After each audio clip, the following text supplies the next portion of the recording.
kebetulan nama grupnya ini K5 Art Project. Ya, Nanti kamu lebih jelaskan lagi, nanti akan saya minta khusus. Nah, ketika saya ngomong K5, wah ini kira-kira judulnya apa ya kalau buat ini? Akhirnya saya buat Kala 5. Kala 5 itu adalah kala 5 musim.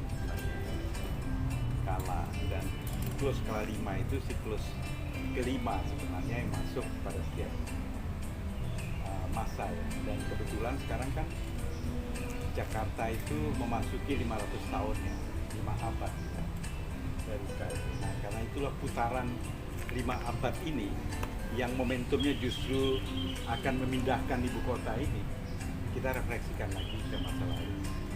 Dan kebetulan ya karya-karya yang datang yang sebelumnya sebenarnya sudah saya pantau dari web, dari WhatsApp ya.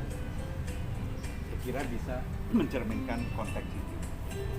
Nah, inilah kemudian yang saya ingin melihat bahwa apa yang ditampilkan pada kesempatan ini itu adalah refleksi tentang perjalanan manusia, hewan, alam, tumbuh-tumbuhan, peristiwa yang terjadi kira-kira 5 abad lalu. Jadi kalau nanti ada pameran di sana tentang lukisannya teman-teman kayak Mas Yatim ya, itu tentang pemberontakan Sarden, itu peristiwa yang terjadi pada abad yang sama tentang itu. Kemudian kita akan lihat juga lukisan-lukisan peristiwa ini tentang hewan, kemudian juga yang abstrak, kemudian juga beberapa aspek figuratif, juga gambar-gambar naturalistik, itu semuanya mencerminkan peristiwa selama 5 abad ini yang terjadi sekarang. Nah, kemudian saya mengusulkan judulnya adalah Kala 5, sekaligus mengingat tentang 5 abad ini. Nah, sebelum saya akan memperkenalkan nanti teman-teman, mungkin salah satu Budi Amin saya kira ya, ketua dari Kala 5. Mulai 2016 kita sering pameran di luar, Bu. Termasuk Jakarta, Bandung, Semarang, Surabaya, Jogja juga, Bali. Kita sering aktif mengikuti event pameran. Sepulang itu mesti kita adakan dialog dengan teman-teman. Iya.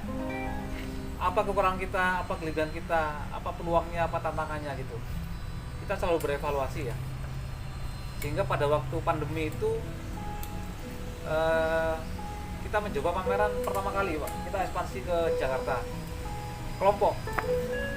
Ini kaosnya ini saya pakai, orkestra dari timur di Perpustakaan Nasional. Nah, cuman Tahun berapa itu? 2020 keburu lockdown. Jadi 2 hari dibuka lockdown. Akhirnya kita pulang.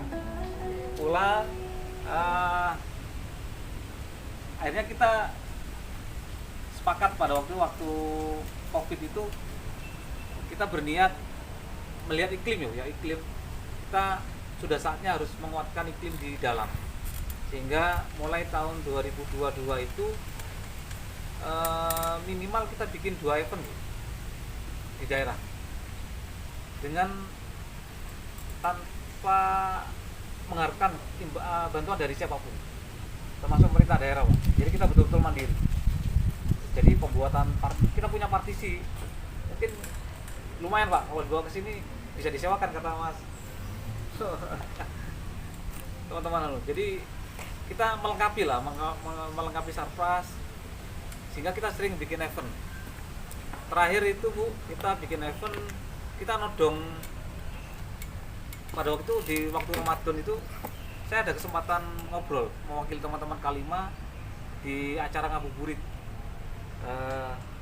yang dihadiri oleh Bupati waktu itu.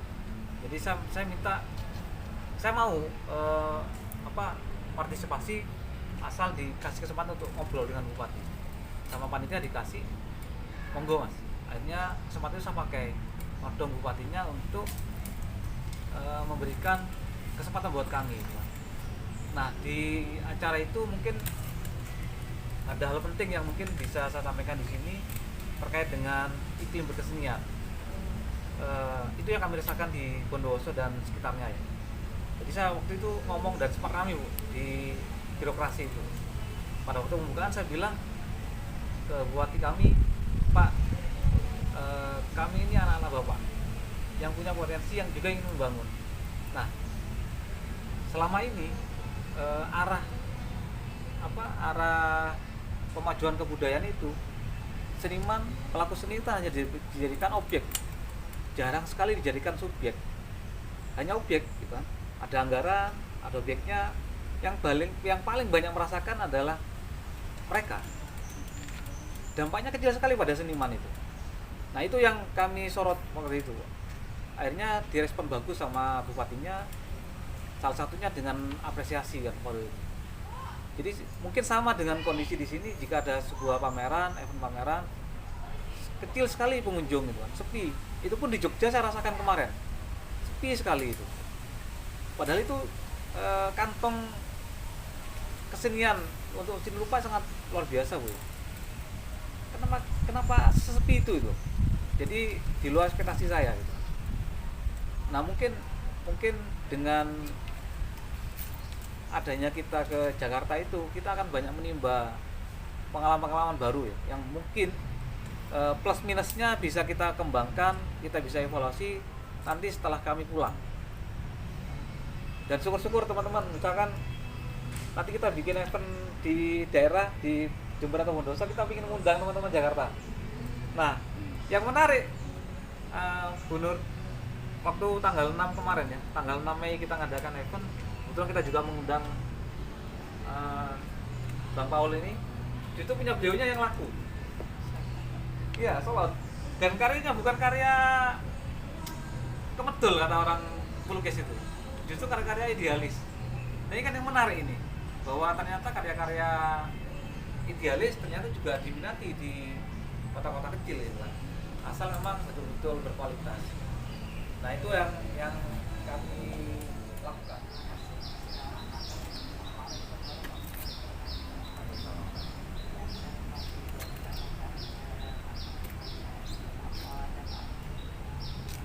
Budi Amin ya, Budi Amin, Pak Joko ya, sudah kenal saya ya, udah tahu saya udah di sini waktu itu, dan teman-teman dari Bondowoso, dari Jakarta ya.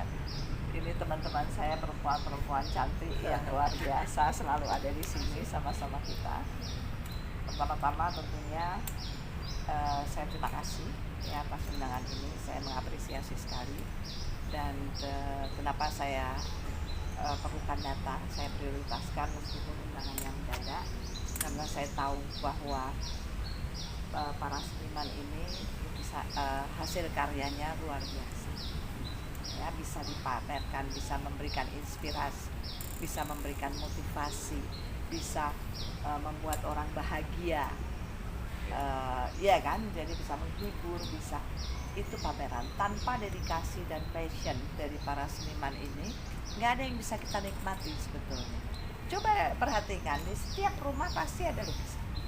Jadi bukan tidak ada yang menghargai sebetulnya. Makanya saya bilang, mari kita lihat dari segi bagaimana ya, mungkin karena dengan era digital dan lain sebagainya, kan saya juga kaget kemarin dulu saya kirim ke Pak Taufik, tiba-tiba ada yang ngelukis saya, makanya Pak Taufik bilang, oh itu bisa dari AI gitu kan, digital gitu.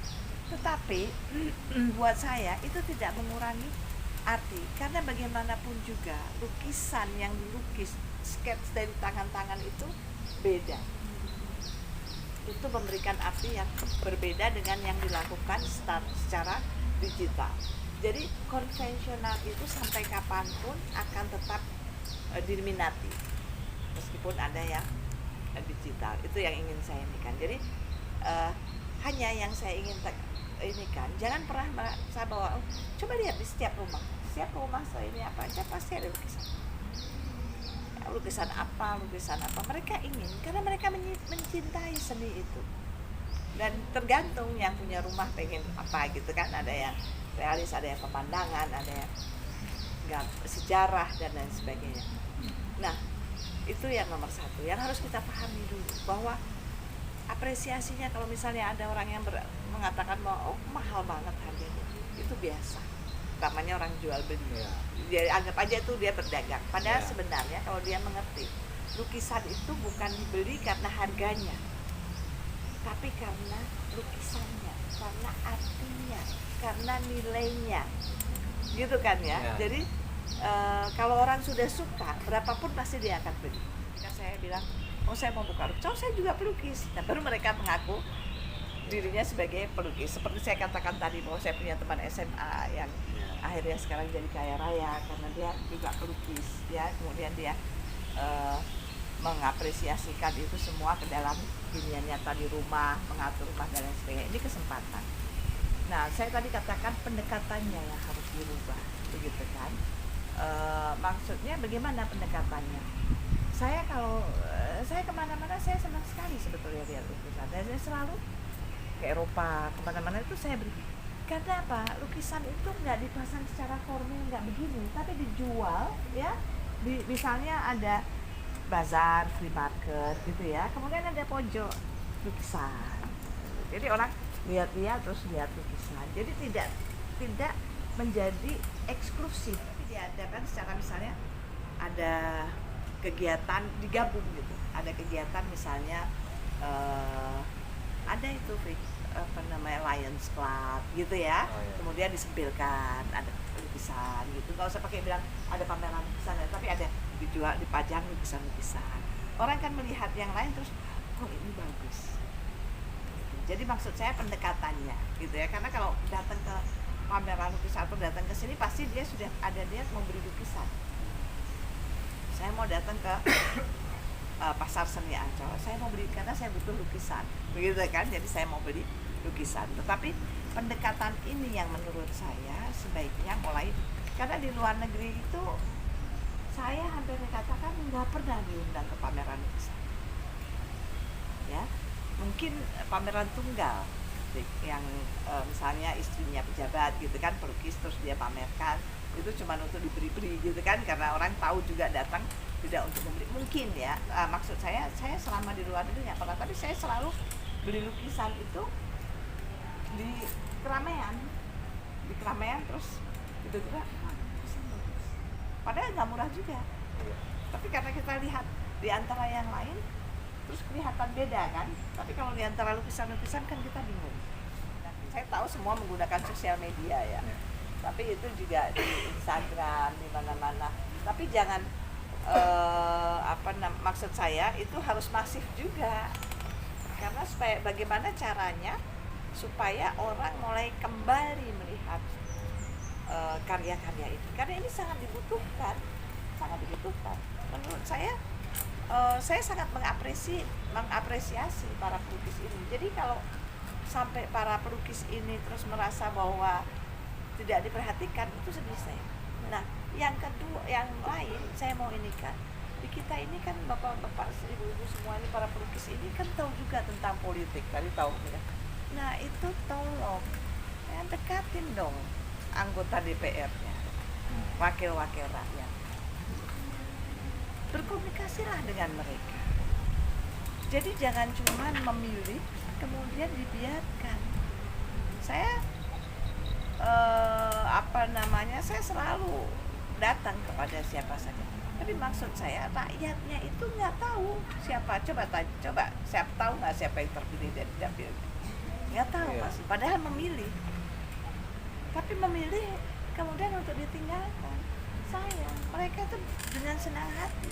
Jadi pemerintahan bukan bupati saja, tapi ada DPRD-nya. Dekatin mereka, ajak mereka ngomong. Kalau mereka ada kegiatan, pamerkan di DPR, di kantor-kantor. Kalau ada acara apa-apa, pamerkan. Mereka juga beli, mereka juga butuh kok lukisan buat di ruang kerjanya, buat di rumahnya. Jadi mendekatlah, jangan cuma 5 tahun sekali. Kalau saya selalu dengan rakyat, saya dimarahin sama pemerintah daerah karena saya dianggap mengganggu. Karena saya nggak mau misalnya pasar tradisional dimodernkan, terus orang-orang yang berjualan itu diusir, diganti orang-orang baru kan gitu kan. Ya. modernan pasar itu. Nah, saya nggak mau. Saya bilang di pasar tradisional itu buat pasar tradisional sebanyak mungkin. Pasar Senen di sini, kelurahan sini, pasar Selasa di kelurahan sini, pasar di mana di pasar tradisional itu masyarakat bisa berkomunikasi, bisa bersosialisasi, banyak kesempatan itu. Nah, ini yang harusnya bisa, tadi saya katakan pendekatannya yang harus dirubah. Jangan mengundang mereka cuma untuk datang di pameran lukisan, untuk buka lukisan, tapi ajak mereka.